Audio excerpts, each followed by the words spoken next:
Now, again, our reflections at this place is that schools and museums can work together and they organize activities together when there are extra resources coming from outside, like when there are government special funding, when there are grants from outside agencies.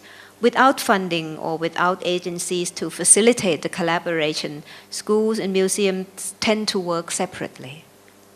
And schools have other priorities. Like I said before, high school children are preoccupied with university entrance exam. Once you are in your final years, you have time for nothing else except preparing for exams. I mean, such is the wretched life of school children in Thailand. So we come to a conclusion that the vitality of local museums depend very much on the availability, the time, the energy of the operators, the museum operators. And with local museums in Thailand, a lot of these operators, they're not full-time curators. They're not curators as such. They are people who look after museum on a voluntary basis. They're people who love their culture. They love to safeguard both the tangible and intangible aspects of their culture. But in fact, they have other jobs and they have other priorities. For example, the guy who was looking after this museum, he's also like a local politician. So at time of election, he will have no time for museum. And other people, they are employed by they're usually members of the temple committee, the monastery committee. So they have other job like doing the accountants, being an accountant, doing other jobs for the monastery. Now I will come to the last example. This is Bandon Monastery in Rayong, east of Bangkok. This place, this monastery has a collection of 200 years old puppets, the variety that is known as Nang Yai.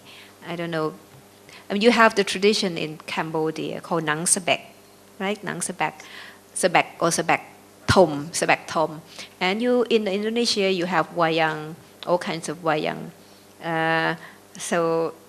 It's a tradition that is quite widespread in Southeast Asia, and probably it kind of came to Southeast Asia from India, where you also have the tradition of puppet. But in China, they also have it as well. So it's in Turkey, right? The Karagos, right? Okay. This variety of puppet performance on Nang Yai is quite a spectacle. Consisted of the use of shadow images, dance, music, singing, recitation, dialogues, and humor. It depicts episodes of the Ramayana or Ramakien in Thai epic. Puppet performances take place at night using a large screen, this one here, which can be about 6 meters high and 10 meters wide. So it's very big. It needs a large space. In the old days, you needed an open fire using coconut shell as for making fire to create light and shadow. But nowadays, we just use spotlights. Puppeteers hold puppets above their head, and they dance according to the music, both behind and in front of the screen. Performances in the old days used to take place during royal cremation ceremonies, cremations of high-ranking persons or monks. But the tradition began to decline and finally disappeared in the early part of the 20th century. But you will still find collections of puppets stored in many monasteries in the central part of Thailand. Well, recently, 3 monastery troupes were revived, and now they perform regularly, and the collections of puppets are shown in the museums of the monastery. So if you go to this place, you can see the puppets as well as the puppet dance and show. So at Bandon, the troupe was revived about 10 years ago by a group of local leaders. They have a tradition of dance drama that is related to the puppet performance. So they revived the puppet tradition local musicians and singers and dancers help to train school children to set up a puppet troupe. And then they have some help from a professional dance group from Bangkok to help with improving some of the theatrical techniques. And this will be a point of contention later. So this is the group of musicians. This is how school children are trained in order to dance and manipulate puppets. They're trained by older boys, and some of them have been trained by professional dancers. You really need strong legs. This is how you learn to dance. You learn to do classical dance in Thai. They call it ten sao. You can do it against a pole and trying to get your body in a straight line and exercise your legs. What happened in this collection, monastery collection, is that the puppets, which are about 200 years old, are not in good condition. They need repair and replacement. But the art of puppet making is lost to this community.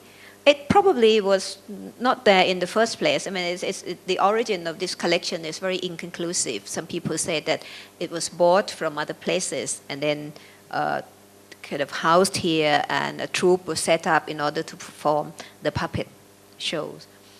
But in any case, the puppet making techniques are lost. Well, the techniques are it's quite complicated. It's made from whole buffalo hide, so very, very big. Sometimes they put two buffaloes hide together in order to create a big puppet. It has to be soaked in water with some kind of solution. It has to be scraped and stretched several times and dried until it's completely dried. And then you draw these outlines of the figures, which sometimes drawn freehand, sometimes copied from a template. And then you use kind of instrument to punch out these little holes. These are made from round punches that are stamped into the hide in order to create these holes, and you create all these images. There are different kinds of puppets. You can have individual figures like this, or you can have a figure that represents a scene. This is a fight between a monkey and this is Rama's son, a prince. So what happened is at this monastery museum, we organize a workshop training children to make puppets, learning all the techniques of puppet makings. And we have the help of Mr. Suchat from Nakhon Si Thammarat, southern Thailand. In fact, this guy, he's an art instructor in the university in the south, but he's also the son of a puppet master of southern Thailand. His father is quite well known, and he's been given status of national artist. His family runs a puppet museum in Nakhon Si Thammarat. It is a different puppet tradition. In the south, it's called Nang Talung, which is smaller. And it's more like a folk tradition, whereas Nang Yai is associated with the royal court of Bangkok more. But in any case, the techniques are quite similar. So we invited his team to do 2 or 3 workshops at Rayong and training the students to make puppets. So I'm happy to report that the members of the Bandon puppet troupe are now able to make their own Nang Yai puppets. And they also make little puppet souvenirs to sell to visitors. And they make this, I think this is a wonderful creation. It's a collapsible box which shows, which is a model of a puppet theater.